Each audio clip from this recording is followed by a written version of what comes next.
കോഴിക്കോട്ടെ യുവാവിന്റെ പരാതിയിൽ സംവിധായകൻ രഞ്ജിത്തിനെതിരെ കേസെടുത്തു. പ്രകൃതി വിരുദ്ധ പീഡനത്തിന് കസബ പോലീസാണ് കേസെടുത്തത്. കൂടുതൽ വിവരങ്ങൾ ഷഹീദ് നൽകും.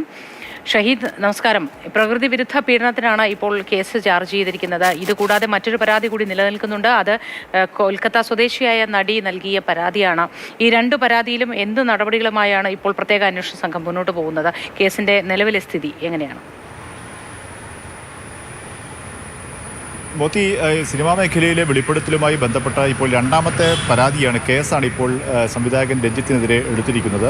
നേരത്തെ സൂചിപ്പിച്ചതുപോലെ ബംഗാളി നടിയുടെ വെളിപ്പെടുത്തലെ തുടർന്നുള്ള കേസ് രജിസ്റ്റർ ചെയ്തു. ഇപ്പോൾ കസബ പോലീസ് കോഴിക്കോട് സ്വദേശിയായ യുവാവിൻ്റെ പരാതിയിലാണ് ഇപ്പോൾ കേസ് രജിസ്റ്റർ ചെയ്തിരിക്കുന്നത്. ലൈംഗിക ചൂഷണത്തിന് ഇരയാക്കി എന്നുള്ള വകുപ്പ് ഉൾപ്പെടുത്തിയിട്ടുണ്ട്. ഒപ്പം തന്നെ IT ആക്ട് പ്രകാരം യുവാവിൻ്റെ നഗ്നചിത്രം എടുത്ത് മൊബൈൽ ഫോണിൽ മറ്റൊരാൾക്ക് കൈമാറി, ഈ രണ്ട് വകുപ്പുകൾ ഉൾപ്പെടെ ചുമത്തിയാണ് ഇപ്പോൾ കേസ് രജിസ്റ്റർ ചെയ്തിരിക്കുന്നത്. ഇനി ഈ കേസ് ഒരുപക്ഷെ ഈ സംഭവം നടന്നത് 2012 ആണ്. ബാംഗ്ലൂരിലെ ഒരു വൻകിട ഹോട്ടൽ മുറിയിൽ വെച്ചാണ് ഈ ചൂഷണം, ലൈംഗിക പീഡനം നടന്നതെന്നാണ് യുവാവ് പരാതിയിൽ പറയുന്നത്. അതുകൊണ്ട് തന്നെ ഒരുപക്ഷെ അത് ബാംഗ്ലൂരിലെ പോലീസിന് കൈമാറിയേക്കാനുള്ള സാധ്യതയും നിലനിൽക്കുന്നുണ്ട്. ഏതായാലും കോഴിക്കോട് ഒരു സിനിമ ഷൂട്ടിംഗ് ലൊക്കേഷനിൽ വെച്ചാണ് യുവാവിനെ രഞ്ജിത്ത് പരിചയപ്പെടുന്നത്. അവിടെ വെച്ച് സിനിമയിൽ അവസരം നൽകാമെന്ന് പറഞ്ഞ് ബാംഗ്ലൂരിലെ ഹോട്ടലിലേക്ക് കൊണ്ടുവന്ന് അവിടെ വെച്ച് ലൈംഗിക ചൂഷണത്തിന് ഇരയാക്കി, പീഡനത്തിന് ഇരയാക്കി എന്നാണ് യുവാവ് പരാതിയിൽ പറയുന്നത്. അവിടെ വെച്ചാണ് യുവാവിൻ്റെ നഗ്ന ഫോട്ടോ എടുത്ത് മറ്റൊരാൾക്ക് കൈമാറുന്ന സാഹചര്യം ഉണ്ടായത്. പിന്നീട് പലതവണ ഈ രഞ്ജിത്തിനെ ബന്ധപ്പെടാൻ ശ്രമിച്ചെങ്കിലും അപ്പോഴൊന്നും പിന്നെ രഞ്ജിത്തിനെ കിട്ടിയില്ല.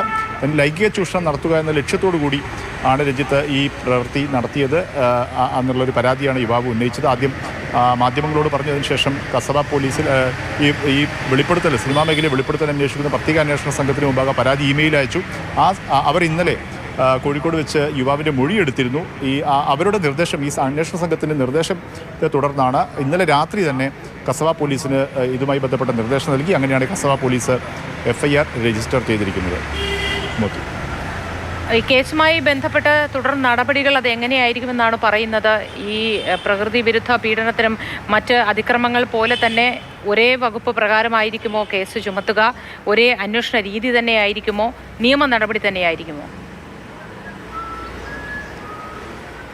തീർച്ചയായും പ്രാഥമികമായും ഈ വെളിപ്പെടുത്തലുകൾ എല്ലാം സിനിമാ മേഖലയിലുള്ള സമാനമായതും അല്ലാത്തതുമായ പല വെളിപ്പെടുത്തലുകളും ഉണ്ടാകുന്നു, പല പരാതികളും എടുക്കുന്നുണ്ട്. സ്വാഭാവികമായും ഇത് ഓരോരോ കേസുകളായി രജിസ്റ്റർ ചെയ്ത് ആ കേസിൻ്റെ സ്വഭാവം FIR പീനൽ ആക്ട് പ്രകാരമുള്ള നിയമ നടപടികളാണ് ഓരോ പരാതിക്കാരനും അല്ലെങ്കിൽ പരാതിക്ക് വിധേയരായ ആളുകളും കേസിലെ പ്രതികളും നേരിടേണ്ടി വരിക. അങ്ങനെ തന്നെയാണ് അതത് സ്റ്റേഷനുകളിൽ വെച്ച് കേസെടുക്കുക എന്നുള്ളതാണ് ഇപ്പോൾ തുടരുന്ന രീതി. അതായത് ഈ വെളിപ്പെടുത്തൽ അന്വേഷിക്കാൻ വേണ്ടി അതിൻ്റെ ഒരു പ്രാഥമികമായ ഒരു വിലയിരുത്തൽ, പരാതിയുടെ അതിൻ്റെ ഒരു സാങ്കേതിക പ്രാഥമികമായി വിലയിരുത്താൻ വേണ്ടിയാണ് പ്രത്യേക അന്വേഷണ സംഘത്തെ രൂപീകരിച്ചത്. അവർ ഈ വെളിപ്പെടുത്തൽ നടത്തുന്ന ആളുകളുമായി പ്രാഥമികമായി മൊഴിയെടുക്കൽ നടത്തും.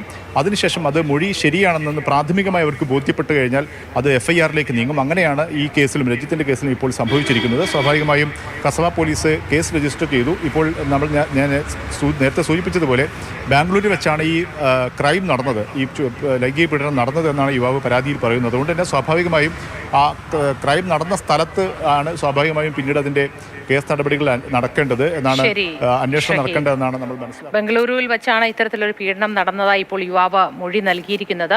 അങ്ങനെ ഒരു പ്രകൃതി വിരുദ്ധ പീഡനത്തിന് ഇരയായിട്ടുണ്ട് എന്ന കാര്യം അന്വേഷണ ഉദ്യോഗസ്ഥർക്ക് ബോധ്യപ്പെടുന്നതിലേക്കായി തെളിവ് ശേഖരണവും മറ്റു കാര്യങ്ങളും നടക്കേണ്ടതുണ്ട്. അത് ബംഗളൂരുവിൽ വെച്ച് നടന്നതുകൊണ്ട് അവിടം കേന്ദ്രീകരിച്ചായിരിക്കും തുടർ അന്വേഷണങ്ങൾ നടത്തുക.